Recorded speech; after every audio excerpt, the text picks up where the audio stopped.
Hey guys, how's it going? Hope you are good. Today we're going to be taking a look at the update that has just been released for the Insta360 One R, which I have here. The update was released just a couple days ago, and I spent the whole of today testing every single new feature that is now available for the One R in this new update. I'm going to go through every single one of them right now. So if you were looking for some real-world examples of these updates, of these new features, then this is the video to watch. Let's go.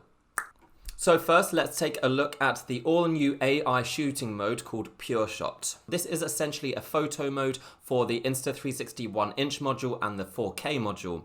It basically boosts the quality of your photos to allow for better dynamic range, less noise, preserve more detail, just add more vibrancy to the image. Now take a look here at what I've shot. I shot in both daylight and at night time. I think there is a difference there. The overall image quality has improved significantly. All you need to do to get this new mode is install the new firmware, and when you go onto the app it will automatically show you that Pureshot is available and you can start shooting with it right away. By the way, before I go on, I should say that the Insta360 One R is still on sale for a little while because of this update. I think it's 10% off, so if you're interested, now might be a good time. And I think if you use my link below, you will also get a free selfie stick or a free something. It depends what you choose basically, so click the link below and see what you get. Who knows, it could be something that you are looking for. Next up is the new vivid color profile. As you can imagine, colors have been made more vivid in this profile, so everything seems more colorful, everything seems more vibrant. There's a higher bit rate, so it should look a little bit sharper, a little bit higher quality than before. This vivid color profile works well if you are shooting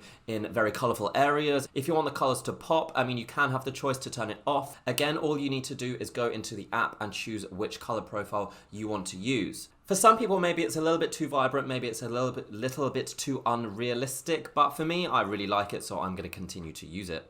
Next up is a really cool feature, something that I've been hoping they would include in a future update, because it is now possible to use your Insta360 One R as a webcam. Now, in a post-COVID world, everyone has rediscovered the use of webcams, how useful they can be. All you need to do to use your One R as a webcam is download the firmware, go into the settings, go into general, go into USB mode and select webcam. Now it's available for the 360 mod and the 4K mod. It is not available for the 1 inch mod. One of the coolest things about this new feature is that when you use the 4K mod as a webcam and you move around, the camera will automatically detect your face and follow you as you move around, so you're always center frame. It will also zoom out as you get closer and zoom in as you get further away, so that you're always included in the shot. It will also detect if there's more than one person and expand the zoom so that everyone's included. It works with Zoom, it works with Skype, it works with pretty much all of the video conferencing software. And if you use the 360 mod for a webcam, then it does a kind of split screen, so it does one behind, one in front. So basically you can use it as a conferencing webcam so everyone can be seen at the same time. So that should be something useful going forward if we're all going to be working from home and conferencing and video calling colleagues anyway. This actually makes for a really good webcam. Also, a much requested feature was for the One R to be able to live stream. Now, this was promised quite a while ago, so it's taken them a little while to deliver on this promise. What's more is that it's a wireless live stream, so you don't need any wires. All you need is a connection to the camera via your phone, and you should be able to live stream straight away to Facebook, to YouTube, all the other places where you can stream to. I did a stream with the One R 360 mod to Facebook, to my Facebook page. I recorded it. I mean, I didn't really do much, so there's not really much interaction, but the actual connection was really quick. You just have to pair it, you just have to give the permissions, and then you can pretty much live stream straight away. I didn't see really many options to interact with people. I didn't see options to comment or to change settings or anything, so I'm not sure if I'm just missing that or if that's coming later. Also, there's a mode called Reframe Live, which is essentially where you can decide where people look. So you know how we reframe video. You can choose what view the viewer sees when using the 360 mod, when streaming in 360. So maybe you want them to be looking at you, and then you can change it so that they're looking completely the opposite direction if that's what you want them to see.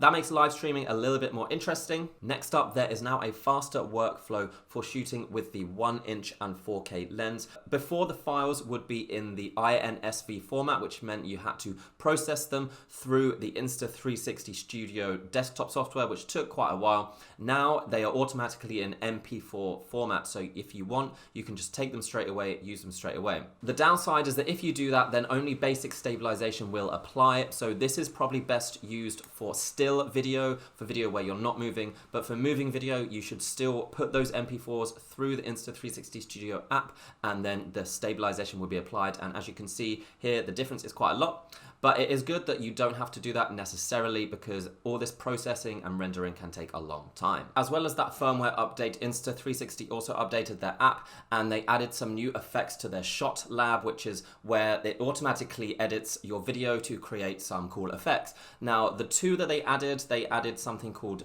Mega Jump or something like that. Well, I mean, to be honest, I didn't try that one because it's a little bit gimmicky. But the other one they added is called Fly Lapse. Essentially like a moving time lapse. I created some of these, a couple, and I think they turned out really well. I mean, you can see for yourself how they look. I think this is a way more natural way of creating these time lapses, hyperlapses, whatever you want to call them. I mean, sometimes my hand gets in the way. I didn't realize it was going to use both lenses. Really, I really like the effects. This was all done automatically. I just literally walked with my camera facing the same way for about 5-10 minutes, and it always selected the interesting points automatically without me telling it how to. So I think that is a really cool new feature. I think you can create some actually cool looking videos with that mode in Shot Lab. The final new feature in the firmware update is something called Aqua Vision. Now, the One R is a waterproof camera, and you can take it underwater and it should be fine. However, the underwater video could be a little bit blurry, a little bit not too dynamic. So this new update, or this new color profiles, especially for underwater footage, is supposed to clear it up. It's supposed to make underwater video look really good. So that's pretty much it, guys. There are some other little things that they added, like improved audio, voice controls. Okay, I didn't try them, so technically I didn't try every feature, but I tried the main ones, so I think that'll do. Let me know what you think, if you think the update is worth it. So yeah, I hope you found that useful. I hope you enjoyed that. I like to use my own footage, not just the ones that come from the company, because you never know what it's actually going to look like. But I think this update's really good. Went out and shot a lot of stuff the other day, so yeah, more stuff coming soon. Let me know what you think. Let me know what you think in the comments, and I will see you next time. Bye.